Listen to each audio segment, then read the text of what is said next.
नमस्कार दोस्तों, आज के हमारे इस वीडियो में हम आपके लिए सफला एकादशी की व्रत कथा लेकर आए हैं।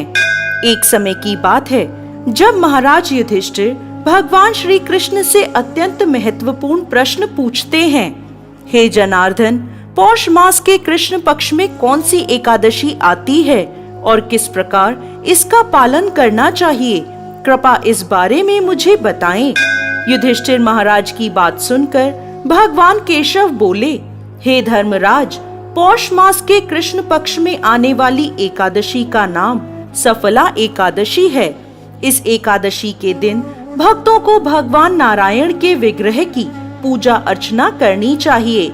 मैं आपको सफला एकादशी की पौराणिक कथा सुनाता हूँ, ध्यान पूर्वक सुनिए। एक समय चंपावती नाम की एक सुंदर नगरी थी, जहाँ माहेश्मत नाम के एक अत्यंत पराक्रमी और धर्मनिष्ठ राजा राज्य करते थे।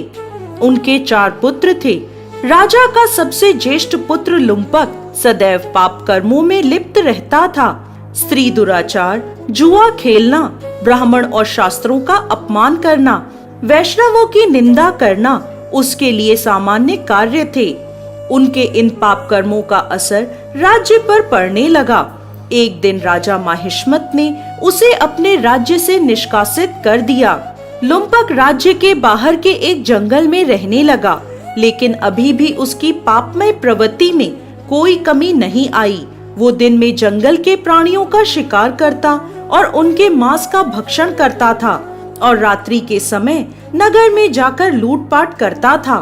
अनेक बार लोगों ने उसे चोरी और लूटपाट करते पकड़ा भी था, लेकिन लुम्पक के पाप कर्मों का अंत नहीं हुआ।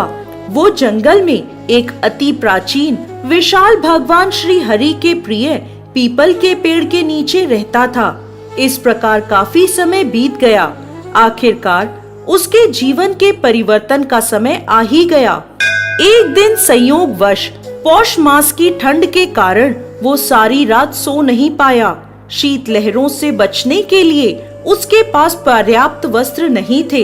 पौष कृष्ण पक्ष की दशमी के दिन वो सारी रात जागता रहा। ठंड की वजह से उसका शरीर शिथिल हो गया और वह मूर्छित हो गया। अगले दिन एकादशी के मध्याह्न के सूर्य की गर्मी पाकर उसकी मूर्छा दूर हुई। गिरता पड़ता वो भोजन की तलाश में निकला। पशुओं को मारने में असमर्थ था, अतः पेड़ के नीचे गिरे हुए फल उठाकर वो वापस उसी पीपल के वृक्ष के नीचे आ गया।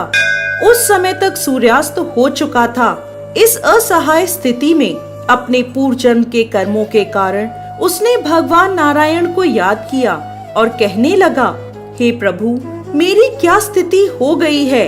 अब यह फल आप ही को अर्पण हैं। इन फलों से आप ही तृप्त हो जाइए। उस रात्रि भी ठंड के कारण वो सारी रात जागता रहा और भगवान का स्मरण करता रहा। इस प्रकार अनजाने में उसका एकादशी के व्रत का पालन हो गया। अनजाने में की गई इस तपस्या से भगवान प्रसन्न हो गए। अगले दिन सूर्योदय होते ही एक सफेद तेजस्वी घोड़ा लुम्पक के पास आकर खड़ा हो गया। उसी क्षण एक आकाशवाणी हुई, हे वत्स, ये घोड़ा तुम्हारे लिए आया है। भगवान नारायण की असीम कृपा और सफला एकादशी का नियम पूर्वक पालन करने के कारण तुम्हारे समस्त पाप नष्ट हो गए हैं। अब तुम इस घोड़े पर सवार होकर अपने पिता के पास अपने नगर में वापस चले जाओ। तुम्हारा राज्य तुम्हें वापस मिल जाएगा। ऐसी आकाशवाणी सुनकर वह गदगद हो गया। सफला एकादशी से अर्जित पुण्य फल के कारण उसका शरीर पुनः कांतिमान हो गया। उसी क्षण वो अपने राज्य को वापस आया और अपने पिता से क्षमा याचना करने लगा और उन्हें सारा वृत्तांत कह सुनाया। उसके पिता ने जब उसे समस्त सद्गुणों से युक्त देखा तो वह अत्यंत प्रसन्न हुए और लुम्पक को राज्य का कार्यभार संभलाकर वो वन को तपस्या के लिए चले गए। इस प्रकार लुम्पक ने अपने राजकुमार होने के सभी दायित्वों को निभाया।